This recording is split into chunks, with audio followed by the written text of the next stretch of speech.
Shalom, saudara dalam Tuhan, puji nama Tuhan, jumpa lagi dengan saya Juniwan di Juniwan 01 Channel.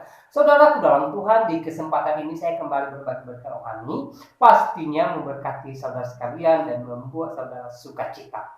Nah, saudaraku dalam Tuhan, Tuhan Yesus dalam firman Tuhan pernah berkata begini, ya, setiap orang yang mengikut aku, kata Yesus, dia harus memikul salibnya dan mengikut aku. Artinya apa? Ya, setiap orang yang mau mengikut Tuhan pastinya diperhadapkan dengan berbagai persoalan. Bukan berarti kalau kita mengikut Kristus maka kita bebas dari segala persoalan. Kita bebas dari segala masalah. Kita bebas dari segala tuduhan. Kita bebas dari segala intimidasi-intimidasi dunia ini. Saudaraku dalam Tuhan, tidak. Ya, sudah lebih awal, ya, 2000 tahun lebih yang lalu, Tuhan Yesus berkata bahwa setiap orang yang mengikut Tuhan, dia harus memikul salibnya dan mengikut Kristus. Tapi ingat, ketika kita bertahan, ketika kita tetap mempertahankan iman kita di dalam Kristus, walaupun kita diperhadapkan dengan berbagai persoalan, maka pastinya kita akan mendapat upah yang besar, yang tidak terhingga nilainya di dalam kerajaan sorga kelak. Kenapa? Kita akan bersama dengan Kristus di dalam kerajaan sorga. Dan itu upah yang paling berharga, yang tidak terbilang dan yang tidak terhingga nilainya dibanding upah-upah di dunia ini. Saudara dalam Tuhan, sama halnya dengan seorang murtadi cantik yang mengalami berbagai intimidasi, berbagai tuduhan ketika dia mengikut Kristus. Awalnya sih dia bukan orang Kristen, ya, tetapi dia dijamah Tuhan dan akhirnya dia percaya kepada Kristus. Dan dalam perjalanan imannya, dia mengalami berbagai intimidasi, dia mengalami berbagai persoalan. Tetapi apa yang terjadi?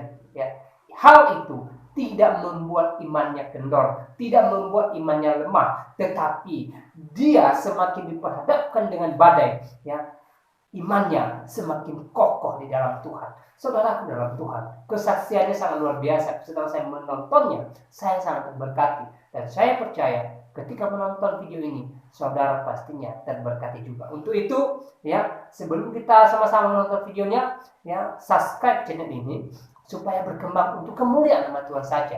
Dan juga like video ini, serta share kepada banyak orang melalui grup Facebook, WA, Instagram, dan aplikasi lainnya yang ada di hati saudara, supaya banyak yang terberkati dan nama Tuhan semakin dimuliakan. Dan melalui video ini kita rindu jiwa-jiwa datang kepada Tuhan. Karena saya percaya visi misi kita satu, visi misi saya dan saudara satu, yaitu memperluas kerajaan surga. Mari saudara Tuhan, melalui video ini, mari kita memperluas kerajaan surga dengan membagikan video ini, supaya di luar sana banyak jiwa-jiwa yang memuliakan Tuhan dengan menonton kesaksian daripada seorang murtad ini. Nah, tanpa berlama-lama, langsung saja kita mendengarkan kisahnya, dan mari kita mengambil berkat rohani dari beliau. Fix mobil Hasil apa, Calampung? Coba dijelasin dengan benar ya. Komennya dikomen dengan benar, biar nggak menimbulkan asumsi orang. Tapi namanya juga netizen, tetap pasti akan mengasumsi, iya kan? Aku tahu maksud komenan kamu, tapi aku mau katakan buat kamu, ini bukan hasil jual diri aku. Ini bukan hasil karena ikut Yesus, makanya dia jual agamanya yang sebelumnya karena ikut Yesus itu karena duit. Ternyata enggak. Aku dapat mobil setelah ini tuh berkat Tuhan.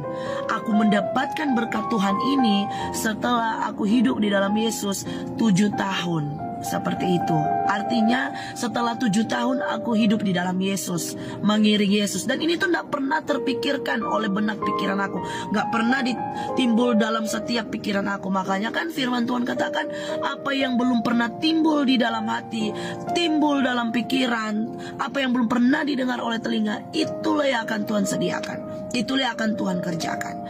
Dan aku gak pernah menyangka akan mendapatkan mobil ini. Ini mobil berkat dari Tuhan. Dan gak segampang itu, harus ada proses yang aku harus lewati. Kalau aku ikut Yesus karena uang atau karena harta, enggak. Karena kenapa waktu aku mengiring Yesus, aku berjumpa pribadi dengan Yesus, aku diproses jadi wanita pengemis. Aku dengan suamiku jadi pengemis di Pulau Bali, mengais-ngais sampah, bongkar-bongkar tempat sampah, kumpulin botol-botol bekas, barang-barang bekas untuk dijual kepada pengepul. Seperti itu. Ada kadang-kala nggak ada duit, kadang-kala nggak makan, sampai bahkan 2 tahun kemarin hidup kami diproses oleh Tuhan. Kadang nggak ada duit, nggak makan, tapi tetap menikmati dan bersyukur. Seperti itu ya buat kamu. Jadi saya mau katakan, ikut Yesus. Ini udah mobil ini udah bonusnya, dan ini bukan milik kami. Ini milik bersama, milik Tuhan, dipakai untuk pelayanan. Oke? Dan buat kamu Cah Lampung, God bless you. Tuhan Yesus memberkati kamu. Dusta. Halo, shalom kakak. Makasih banyak buat komenan kamu. Tapi di sini aku mau meluruskan buat komenan kamu ya. Aku nggak pernah berdusta. Setelah aku terima Yesus secara pribadi, hidup yang lama aku tinggalkan. Apa sih hidup yang lama? Dusta, iri hati, dendam, marah, terus kecewa. Itu aku tinggalkan semuanya. Makanya ada juga firman Tuhan katakan, bapa segala pendusta ialah iblis. Dan aku nggak mau bapa aku iblis. Bapa aku Tuhan Yesus Kristus yang ada di sorga. Jadi aku sudah tidak lagi lakukan hal dusta. Kalau orang yang masih melakukan hal dusta, berarti bapaknya adalah iblis. Dan aku mau katakan firman Tuhan dalam 2 Korintus 5 ayat 17. Jadi siapa yang ada dalam Kristus, dia adalah ciptaan yang baru. Yang lama sudah berlalu, sesungguhnya yang baru sudah datang. Yang lama itu yang tadi saya sebutkan, termasuk dusta, iri hati, dendam, kecewa. Dan yang baru itu adalah mengasihi, memberkati, dan mengampuni. Oke. Nah, saudara dalam Tuhan, itu tadi videonya, dan pastinya ya saudara diberkati. Dan jangan lupa tuliskan berkat rohani apa yang saudara temukan dari kesaksian seorang murtadin ini. Nah, saya tidak panjang lebar mengomentari video ini. Kiranya video ini memberkati kita, menguatkan iman kita, dan membuat kita tetap bersukacita. Dan Tuhan Yesus memberkati saudaraku sekalian. Saya Juniwan di Juniwan 01 Channel undur diri. God bless.